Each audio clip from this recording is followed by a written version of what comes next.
Hola queridos amigos, bienvenidos a su canal Biblia e Israel, donde siempre procuramos estudiar la Biblia, la palabra de Dios, en el lugar de los hechos. Y hoy estamos comenzando una nueva temporada con un nuevo material que es el Evangelio de Juan. Déjame decirte que el Evangelio de Juan es uno de mis favoritos, así que yo soy una persona que está muy entusiasmada por poder hacer estos capítulos junto a mi esposa. Hoy nos encontramos en un lugar muy especial. Estamos en el norte de Israel, muy cerca de lo que es Nazaret, también muy cerca, 26 kilómetros del mar de Galilea, pero hoy estamos en Caná de Galilea, para que juntos estudiemos entonces cómo fue que Jesús comenzó su ministerio. En este lugar él entonces va a hacer su primera señal, su primer milagro, y entonces el autor nos va a mostrar estas señales, porque de todos los milagros de Jesús, el autor, que es Juan, solamente eligió 7 señales, 7 milagros, para comprobar de que Jesús es el Hijo de Dios. El mismo Juan dice que ciertamente Jesús hizo muchos milagros más, que si se quisiera escribir cada uno de ellos, faltarían libros y tinta para poder escribir acerca de todo lo que hizo Jesús. Pero él entonces va a registrar milagros que él elige, digamos, con pinzas, para entonces brevemente hacer su caso. Se entiende que el Evangelio de Juan se escribió muy adelante, quizás por ahí por el año 95. Juan ya quizás un anciano, pero con mucha madurez, con mucha sabiduría, él mira hacia atrás la vida de Jesús y reflexiona en los eventos de la vida de Jesús. Y para estas nuevas generaciones que empezaron a surgir dentro de la iglesia, él quiere contar la vida de Jesús de un punto de vista diferente.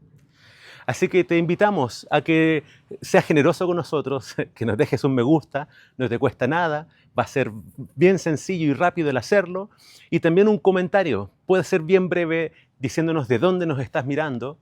A nosotros siempre nos agrada mandar saludos a todos los amigos y decirte que gracias a ti este canal ya va casi en sus 3.000 personas que se han suscrito, así que agradecemos a todos los amigos que lo han hecho. Y agradecerles por todo su apoyo, por sus oraciones. Ustedes tienen que saber que estamos en Israel y que estamos en tiempos de guerra. De vez en cuando se escuchan cómo vuelan los aviones por arriba de nosotros. También en estos días, te voy a mostrar ahí lo que nos marcó la aplicación. Acá muy cerca de Caná, y el mismo Caná de Galilea, cayeron algunos misiles desde el norte. Entonces, nosotros siempre salimos a grabar confiando en la protección de Dios, pero te invitamos a que tú nos ayudes compartiendo el material para que más personas puedan conocer de Jesús y de entonces la tierra de Israel.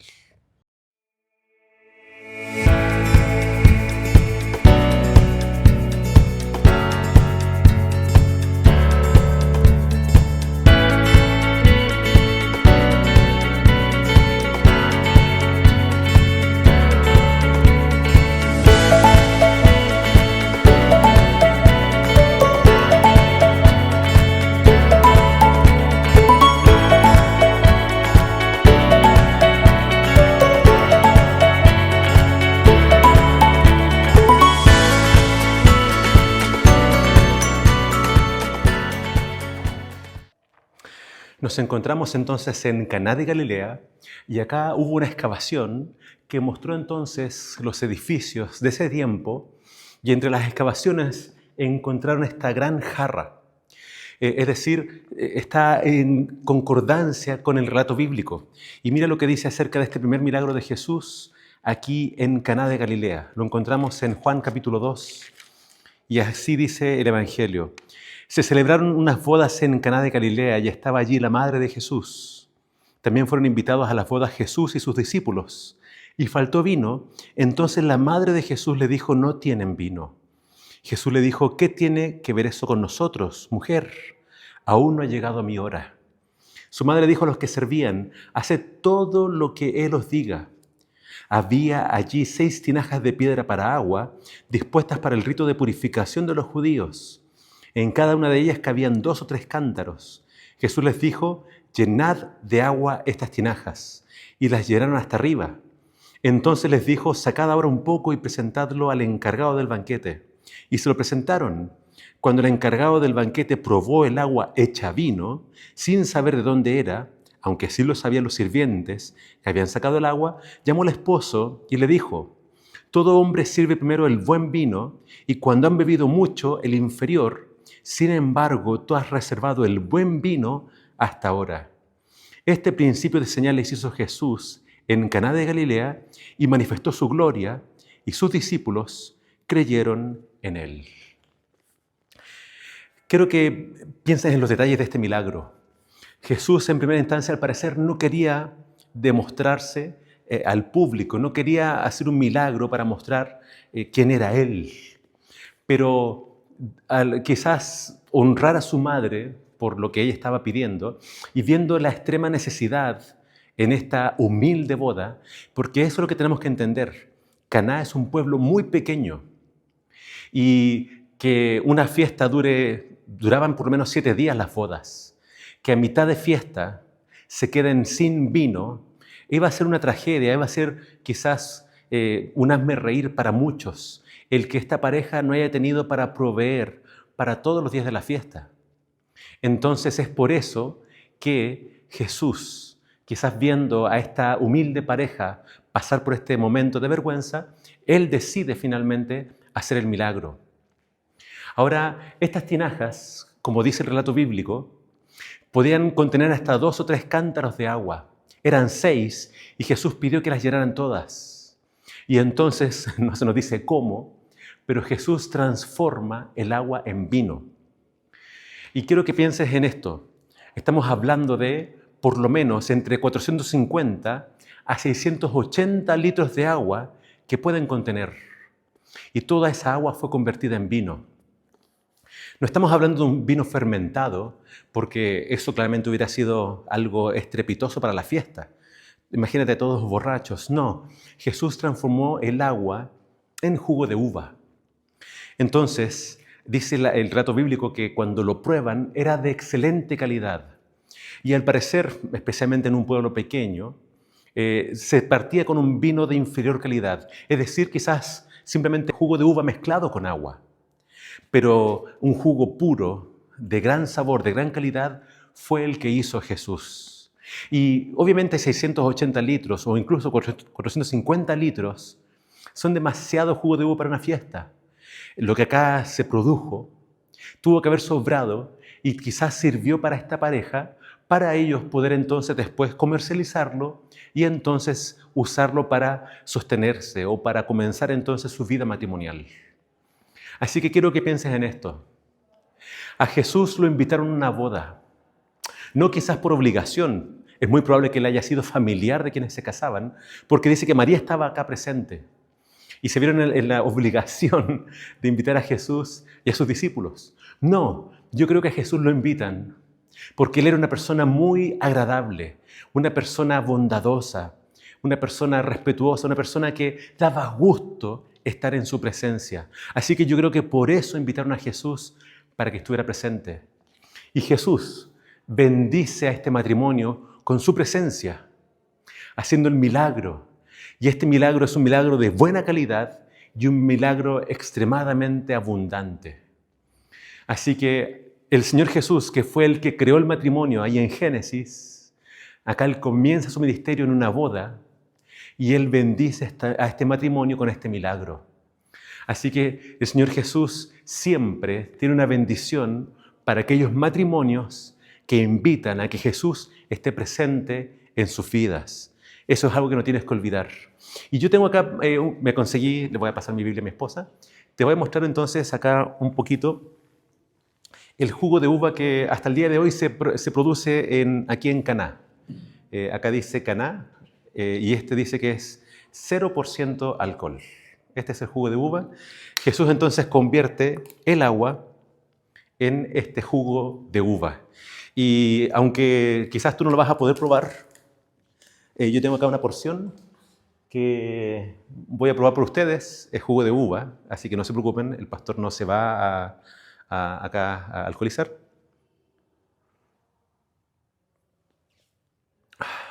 Es un jugo muy dulce. El Señor Jesús vino para traer este sabor esta bendición en nuestras vidas. Claramente el agua también es una bendición, pero este jugo de uva, que es el producto de la tierra, también es una bendición. Algunos ven que el jugo de uva quizás representa y simboliza la sangre de Cristo. Pero lo cierto es que este primer milagro dice que les sirvió a los discípulos para que creyeran en Él. Es decir, hasta ahora Jesús no había hecho ningún milagro. Ellos solamente creían en Jesús por las palabras de Juan el Bautista, que dijo: «He ahí el Cordero de Dios que quita el pecado del mundo». Y Jesús creo que hace este milagro porque ahora van a ir a Capernaum, probablemente van a empezar a enfrentar oposición, dudas, críticas. Y este milagro fue hecho para que ellos pudieran creer en Jesús. Y ¿sabes qué? Creo que este milagro tiene que entenderse así, literalmente. Jesús transforma el agua en vino. Y creo que lo que Jesús está haciendo también es cumplimiento de las profecías. En el libro de Amós, en el libro de Joel y también en Isaías, tú vas a encontrar pasajes que dicen que cuando viniera el Mesías, de los montes destilaría el mosto. Es decir, bendición en abundancia. Un jugo de uva que sobró y era realmente un exceso para que esta familia pudiera tener entonces, no solamente la familia, sus discípulos, una garantía que ahora estaban en presencia de Jesús, el Hijo de Dios, el Mesías.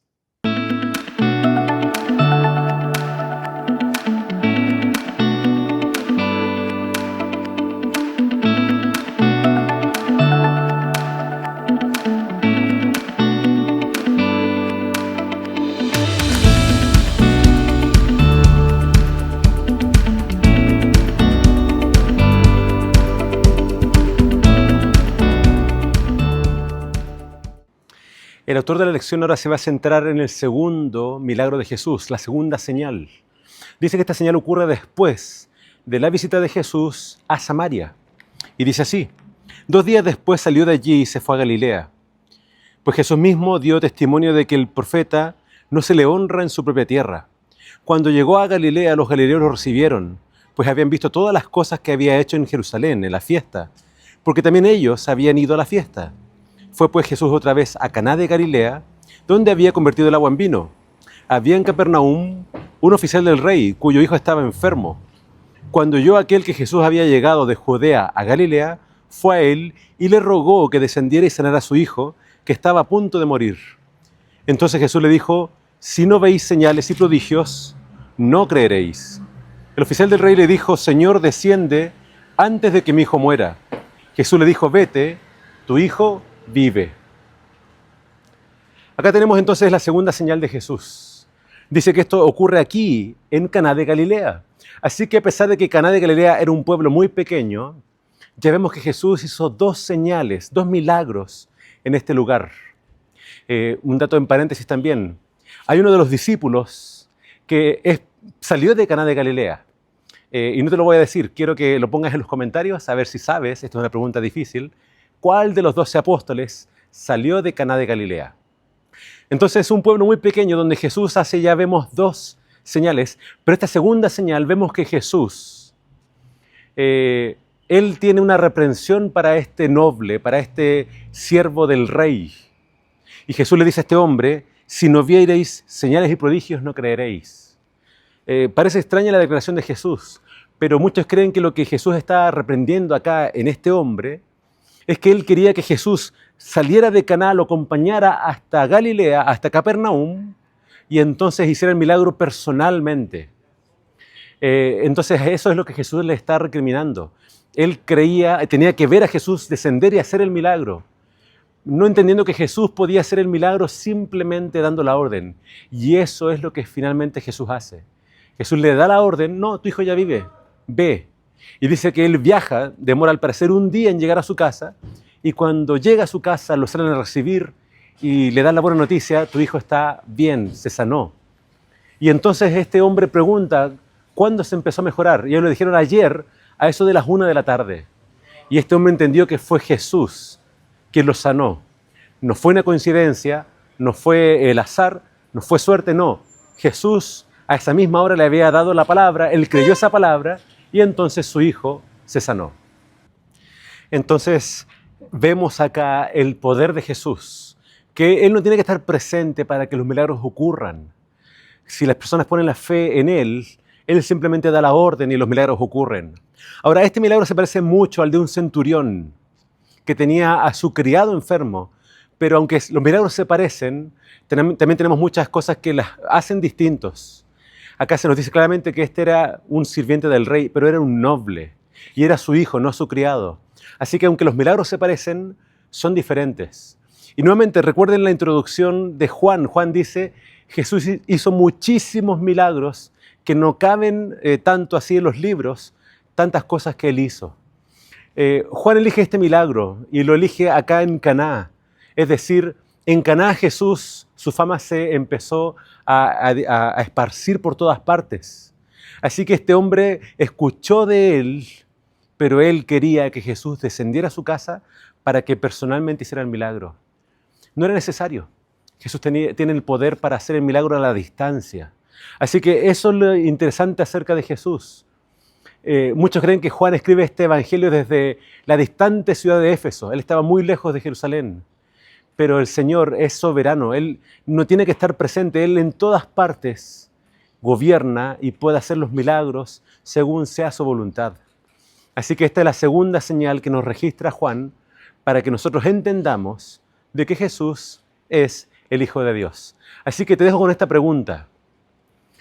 ¿Será que también nosotros somos como este hombre, que también nos falta la fe o necesitamos palpar el milagro de Jesús para recién creer en Él? El Evangelio de Juan nos dice al final que son más bienaventurados, más benditos los que creen sin ver. Así que te invito a que tú creas en Jesús, aun cuando no hayan evidencias, aun cuando pareciera que no hay respuesta o que incluso a veces sentimos silencio, como que Dios no me escucha, como que Dios me abandonó. Pero tú tienes que creer que Él te ama, que Él está muy interesado en tu bienestar y que para Él no hay nada imposible.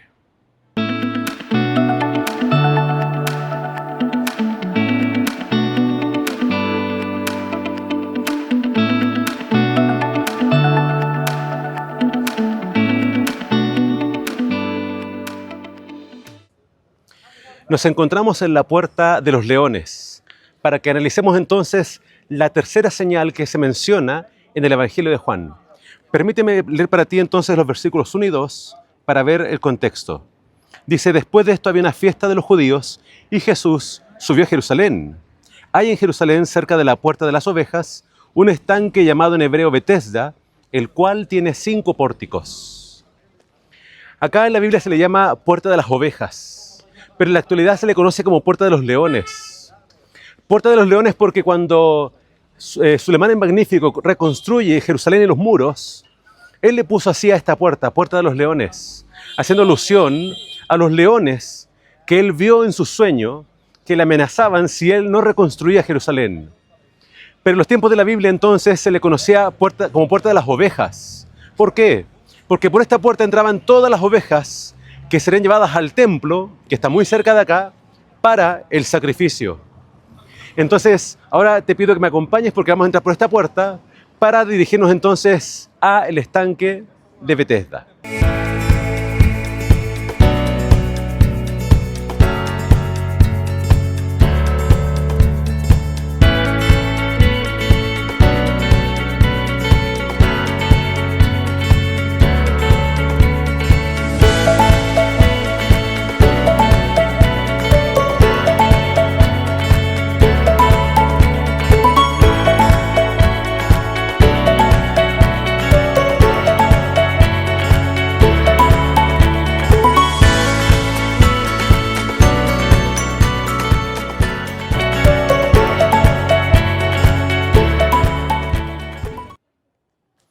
Este lugar se conoce como Betesda, que en hebreo significa casa de misericordia.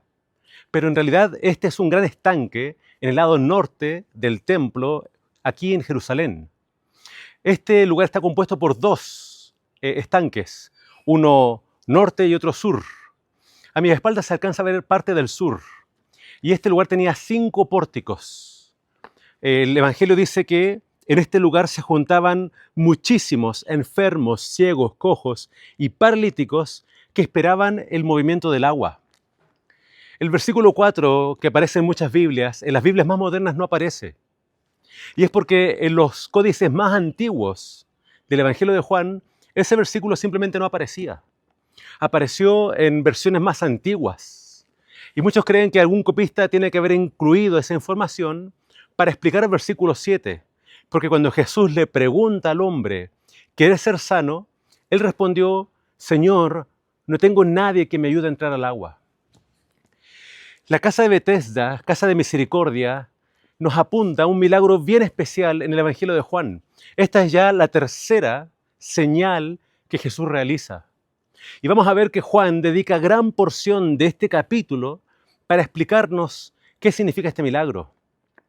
Así que quiero que pienses en lo siguiente. Este lugar que tú puedes ver es una gran piscina, un gran estanque, se llenaba de muchísimos enfermos. Y Jesús vino acá un día sábado y empezó a recorrer este lugar. No sabemos si estaba con los discípulos o si estaba solo, pero mientras él recorría este lugar, él fijó su mirada en este hombre. La Biblia no lo dice, pero entendemos que él tenía una discapacidad. Quizás era paralítico, inválido. Él no se podía mover libremente. Es interesante que la Biblia también nos dice la edad de este hombre, pero no nos da su nombre. Entonces, algo pasó con este hombre que su nombre no entró al Evangelio. Y más adelante vamos a ver que Jesús tiene más palabras para él. Pero primeramente Jesús, de todos los enfermos que hay en este lugar, lo eligió a él. Quizás el caso más desesperado, quizás la persona más miserable.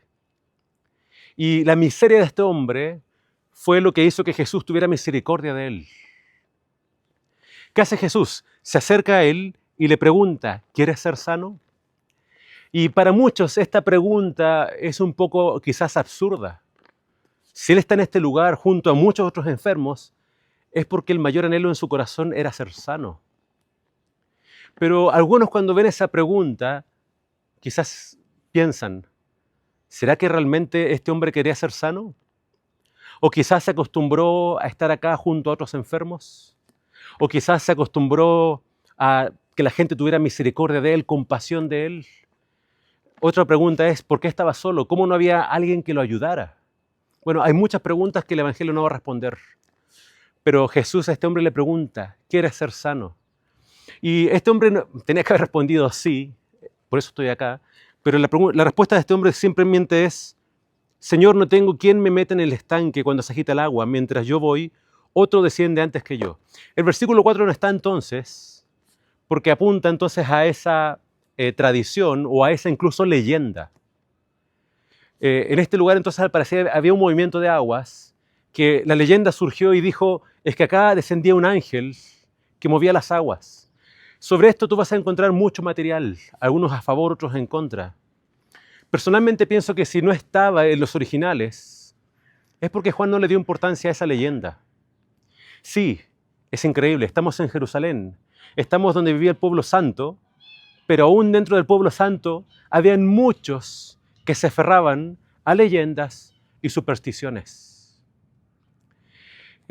Quizás eso puede haber sido un motivo para que Jesús no hiciera el milagro, pero Jesús obviamente sabía que el agua no era la fuente de sanidad, Él era la fuente de sanidad. Él era esta fuente de agua viva que quería bendecir y sanar. Y Jesús también le pudo haber dicho, oye, fija tus ojos en mí o cree en mí, pero vemos más adelante que el paralítico o este enfermo, cuando le preguntan quién hizo esto, él ni siquiera sabía quién era Jesús.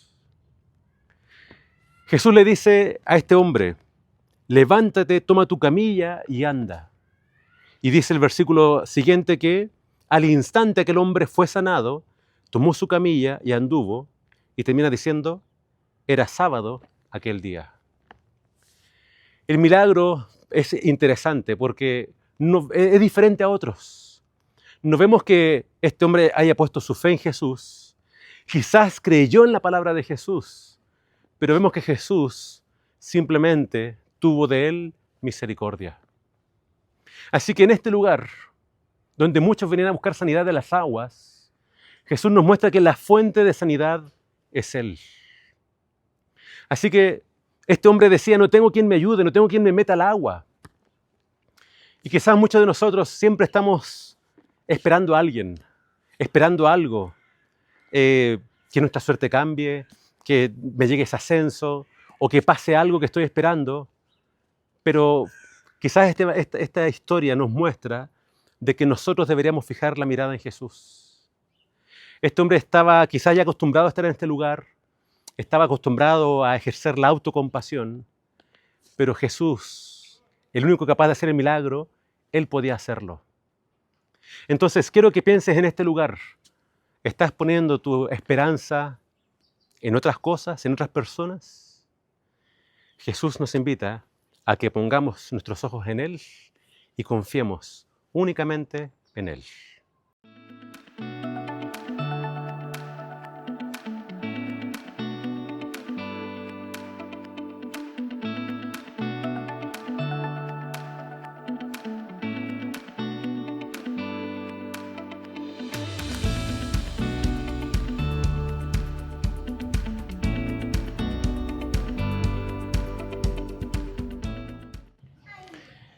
Este milagro, sin duda, que es uno de los más grandes milagros de Jesús.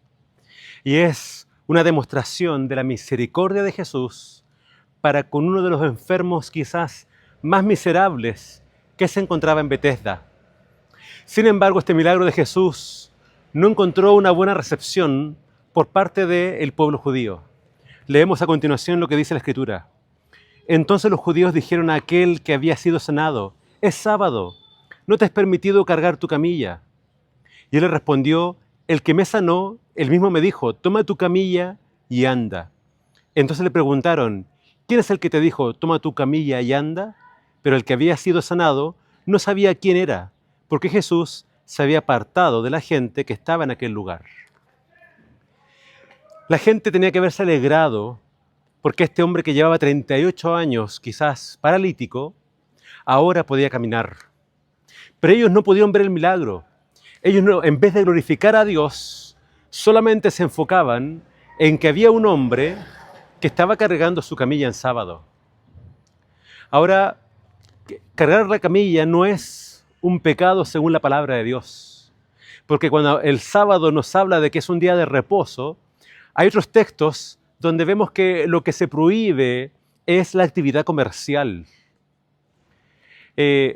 ¿Por qué Jesús le pidió que cargara la camilla? No lo sabemos.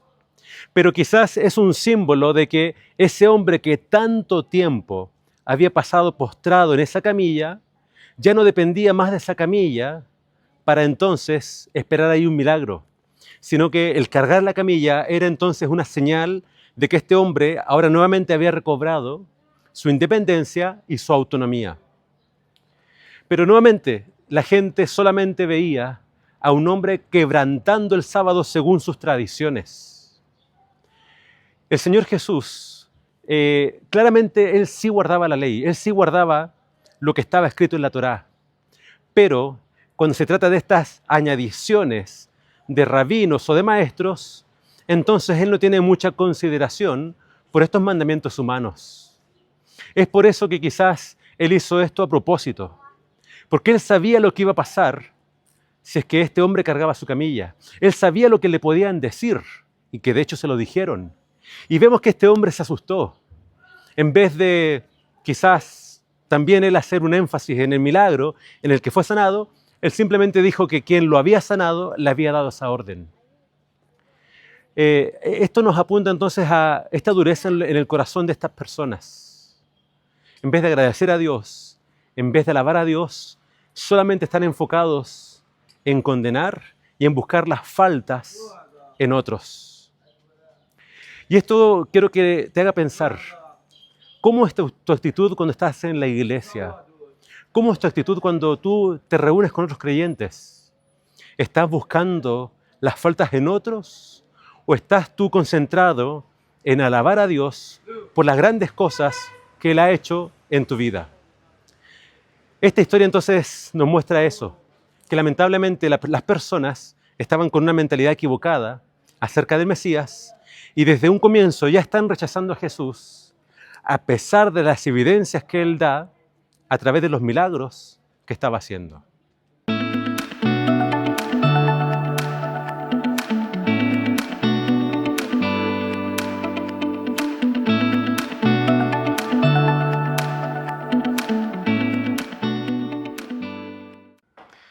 Antes de pasar a esta última parte de la lección que nos habla acerca de las afirmaciones de Jesús, quiero que reflexionemos en lo siguiente.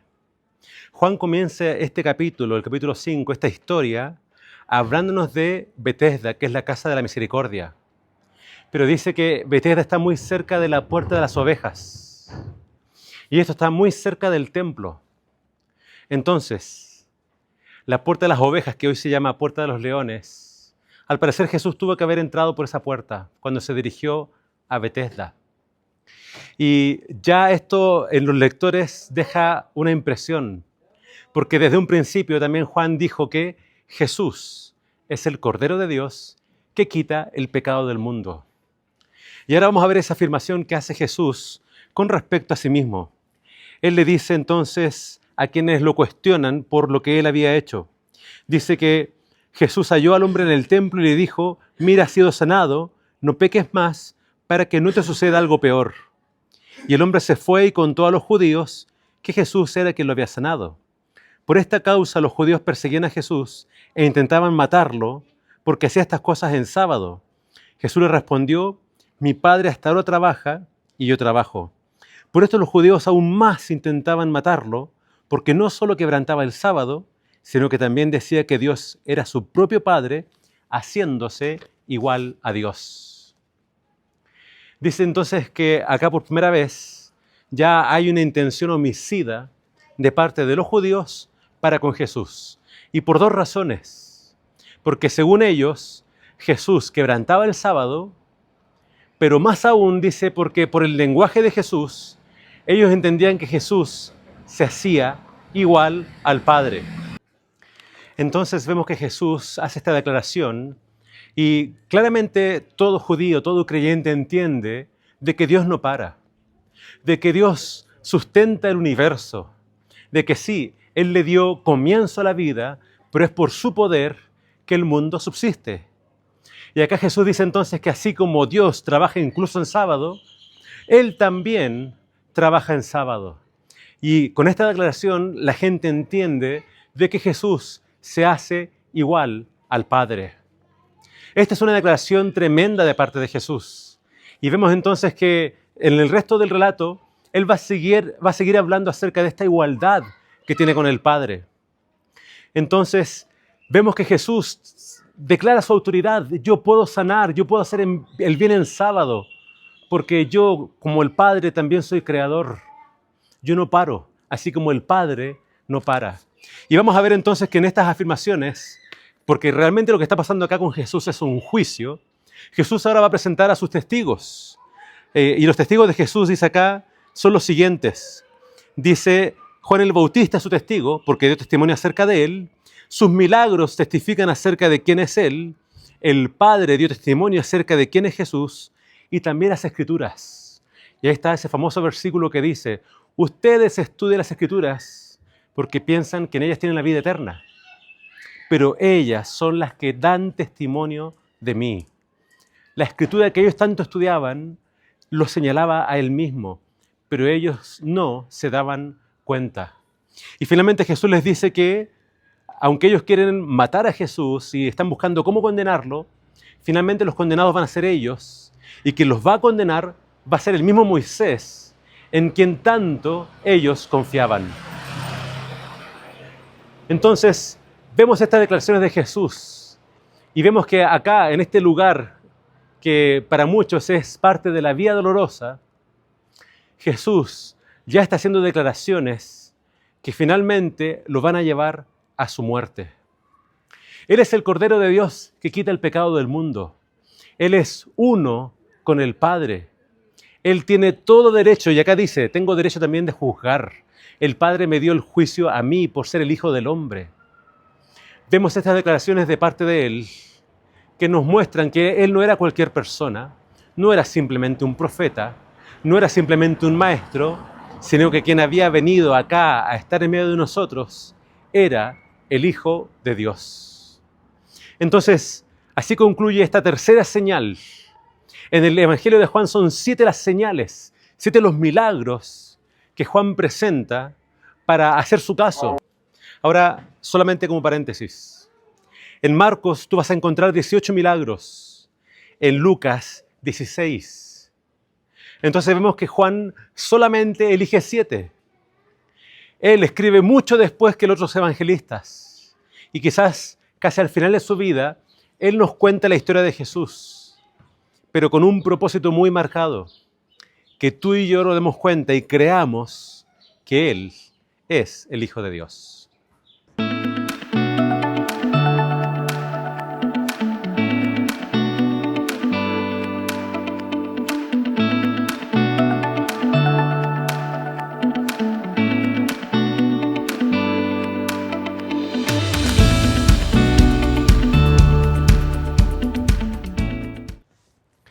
Al despedirnos de esta primera lección, donde directamente el autor nos lleva a los milagros de Jesús, quiero que pienses en lo siguiente, a manera de conclusión.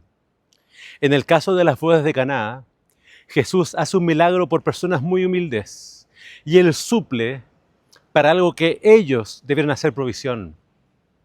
El Señor siempre va a suplir para nuestras necesidades. En el caso de esta persona que servía al rey, esta persona del gobierno, que tenía a su hijo enfermo, tenía problemas en su corazón, porque él quería que el Señor hiciera las cosas como él quería. Pero Jesús le dijo que él no vino para satisfacer a veces caprichos. Él tuvo que creerle a Jesús cuando Jesús le dijo, vete, tu hijo ya está sano. Jesús no tiene que estar presente para que el milagro ocurra.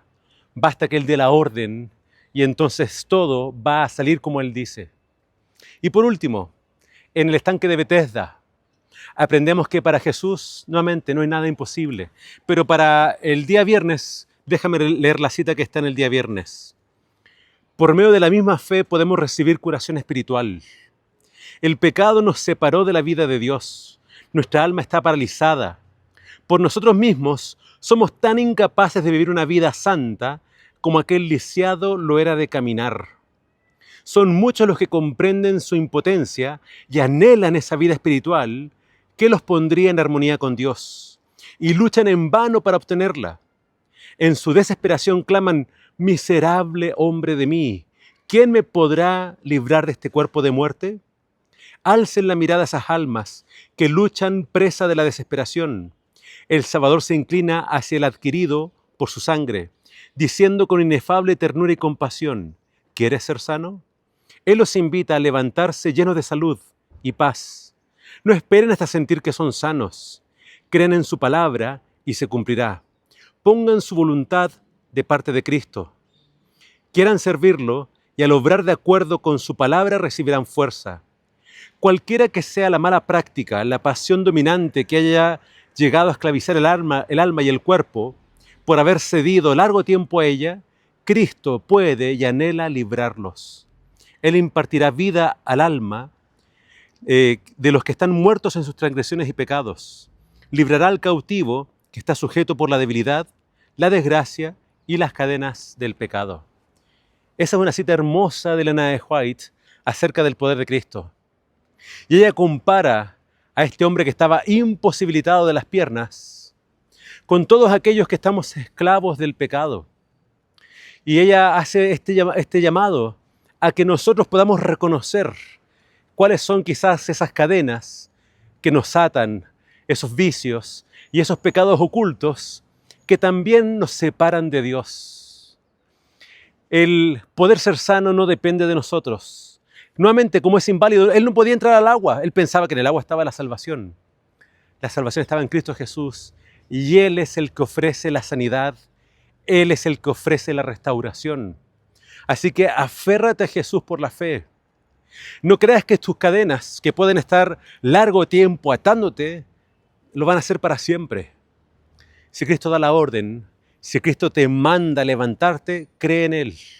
Tú te puedes levantar, tú puedes llegar a ser una nueva persona en Cristo Jesús.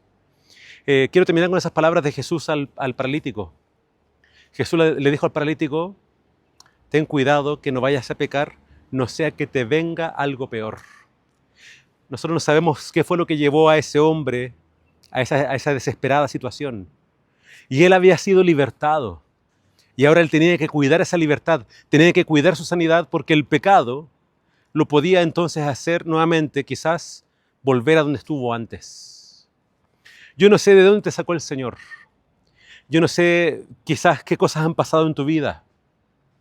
Pero en Cristo tú puedes ser una nueva persona. En Cristo tú te puedes volver a levantar. Y en Cristo tú puedes tener una nueva vida. Así que con estas palabras que dejo en tu mente, espero que Cristo sea todo para ti. Te invito a orar. Padre nuestro que estás en los cielos, te agradecemos por el Evangelio de Juan. Te agradecemos porque Él dejó registradas estas señales que apuntan a que Jesús realmente es el Hijo de Dios. Y claramente esta lección nos enseña que para Él no hay nada imposible. Y que si nosotros ponemos la fe en Él, también esa victoria puede ser nuestra. Bendice a nuestros queridos oyentes. Bendice a todos a quienes están sintonizando este canal para conocer tu palabra y también para conocer que las historias de la Biblia no son solamente historias o cuentos, sino que es la historia real, el Evangelio, las buenas nuevas de salvación en Cristo Jesús. Pedimos tu bendición para todos nuestros oyentes, donde quiera que estén, y para sus familias. Lo pedimos en nombre de tu Hijo amado Jesús. Amén. Muchas gracias por acompañarnos. Que el Señor te bendiga.